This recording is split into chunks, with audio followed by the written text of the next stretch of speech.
Assalamualaikum warahmatullahi wabarakatuh. Alhamdulillah wassalatu wassalamu ala rasulillah wa ala alihi wa sahbihi wa mawalah amma ba'du. Sahabat belajar azan channel yang dimuliakan Allah, pada kesempatan ini saya ingin berbagi beberapa tips untuk mengobati gangguan pernafasan. Sebagaimana yang kita ketahui bahwa gangguan pernafasan ini mungkin menimpa siapa saja, bil khusus kepada para muadzin dan imam. Oleh karena itulah kita harus bisa untuk menangani atau mencegah gangguan pernafasan ini. Ada beberapa cara untuk kita menghilangkan atau mengatasi gangguan daripada pernafasan. Yang pertama adalah dengan latihan rutin, ya, senam pernafasan. Yang ini saya rasa insya Allah bisa kita latih dengan berbagai macam cara. Salah satunya adalah dengan menarik sedalam-dalamnya nafas kita, kemudian dihembuskan dengan pelan. Ya, ini salah satu cara. Ditarik sekuatnya, kemudian dihembuskan dengan perlahan-lahan. Saya contohkan.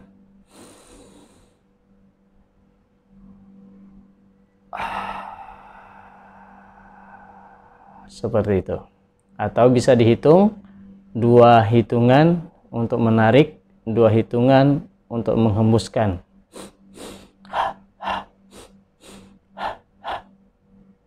Ini cara mudahnya dengan melatih pernafasan. Ya, dengan semakin sering kita melatih, semakin tinggi level daripada latihannya, maka insya Allah kita tidak akan terganggu, pernafasan kita tidak akan terganggu insya Allah Ta'ala. Ya, sekali lagi belajar untuk senam pernafasan. Ditahan di dada,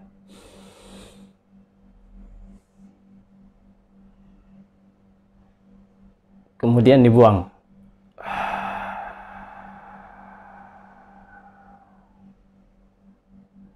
Ya, bisa dilakukan dengan berbagai macam variasi. Boleh dengan berdiri ataupun duduk.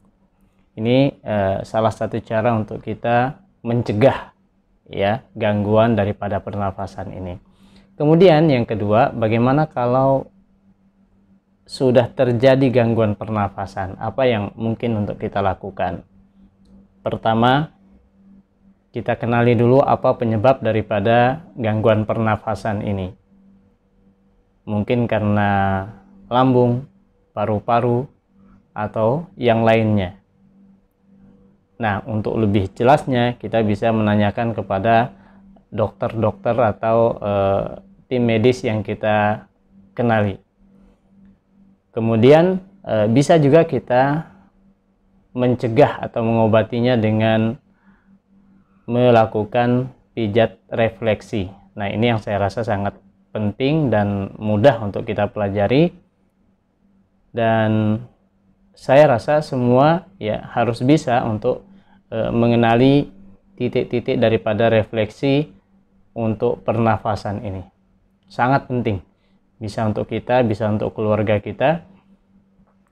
Insya Allah dengan kita mempelajari dasar-dasar daripada ilmu refleksi ini, pijat refleksi ini, insya Allah sangat-sangat membantu. Nah, seperti apa? Nanti bisa kita lihat di sambungan daripada video ini. Untuk pernafasan atau gangguan pernafasan yang tidak terlalu parah, kita bisa lihat di telapak tangan. Nah, ini adalah titik refleksi yang perlu untuk kita pijat, ya, diurut dengan cara seperti itu dari bawah ke atas. Ini yang ada di pinggiran jempol, ya, di telapak tangan sampai ke atas ibu jari. Diurut minimal 2-3 menit. Kalau kita ada gangguan pernafasan di situ biasanya sakit. Nah, ini bisa kita tekan dengan tekanan yang tidak atau yang sesuai dengan kemampuan kita, tidak terlalu keras, tidak terlalu pelan. Ya, pastikan titik atau titik refleksinya itu kena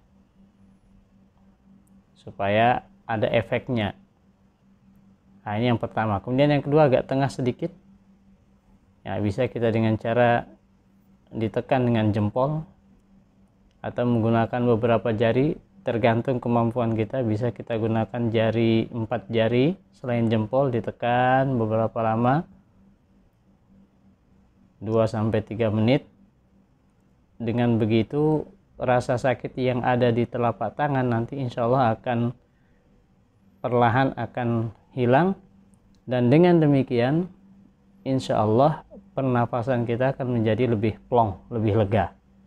Nah, jadi demikian, ini titik yang pertama yang ada di tangan, ya, yang pertama dan yang kedua.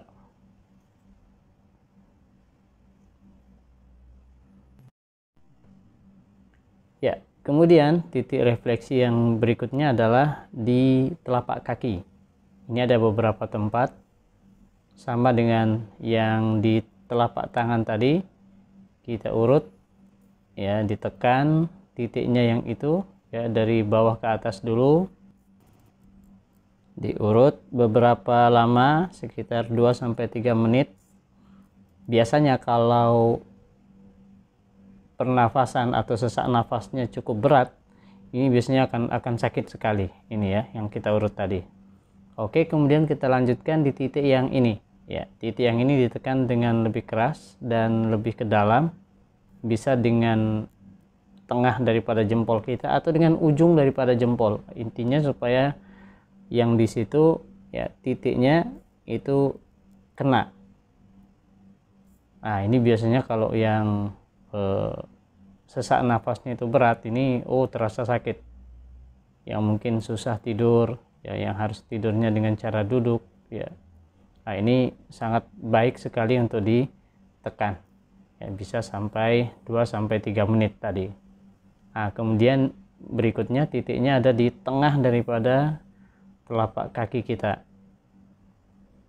ada di situ, ya. Ini bisa digunakan dengan ujung daripada telunjuk, atau ini karena agak-agak susah tempatnya, bisa kita gunakan alat seperti tongkat atau kayu refleksi yang sudah tersedia, biasanya dijual-jual itu, bisa kita gunakan untuk kita pijat, ya, ditekan seperti itu. Sama sekitar 2-3 menit, bisa dari tengah sambil kita urut dari tengah ke atas. Ini salah satu cara untuk kita menghilangkan gangguan daripada sesak nafas. Insya Allah sangat-sangat baik dan berguna. Misalkan ada kawan atau sahabat kita yang bisa menekan atau memijitkan, itu lebih bagus, karena biasanya kalau kita sendiri yang memijat itu, kalau sakit kita akan lepas. Nah, beda dengan orang lain, ya, dia akan terus memijat, insya Allah dengan begitu akan lebih cepat hilangnya. Baik, kemudian kita beralih ke titik berikutnya yang ada di punggung daripada telapak kaki kita, yang atasnya. Ini setiap ruas dari telapak kaki kita ini ada tempat-tempat yang penting untuk kita tekan. Nah, ini sebelum kita ke situ, ini yang ada di telapak, di bawah jempol, ini juga perlu untuk ditekan, dipijat, ya, yang ada di situ, ditekan secukupnya 2-3 menit. Berikutnya ada di titik yang ini, ya, antara jempol kaki dengan telunjuknya itu ada, kemudian di setiap ruasnya, ya, ini ditekan saja di antara jari-jari kaki. Itu biasanya akan sakit kalau kita ada gangguan pernafasan. Ditekan seperti biasa 2-3 menit. Insya Allah dengan demikian gangguan pernafasannya akan reda.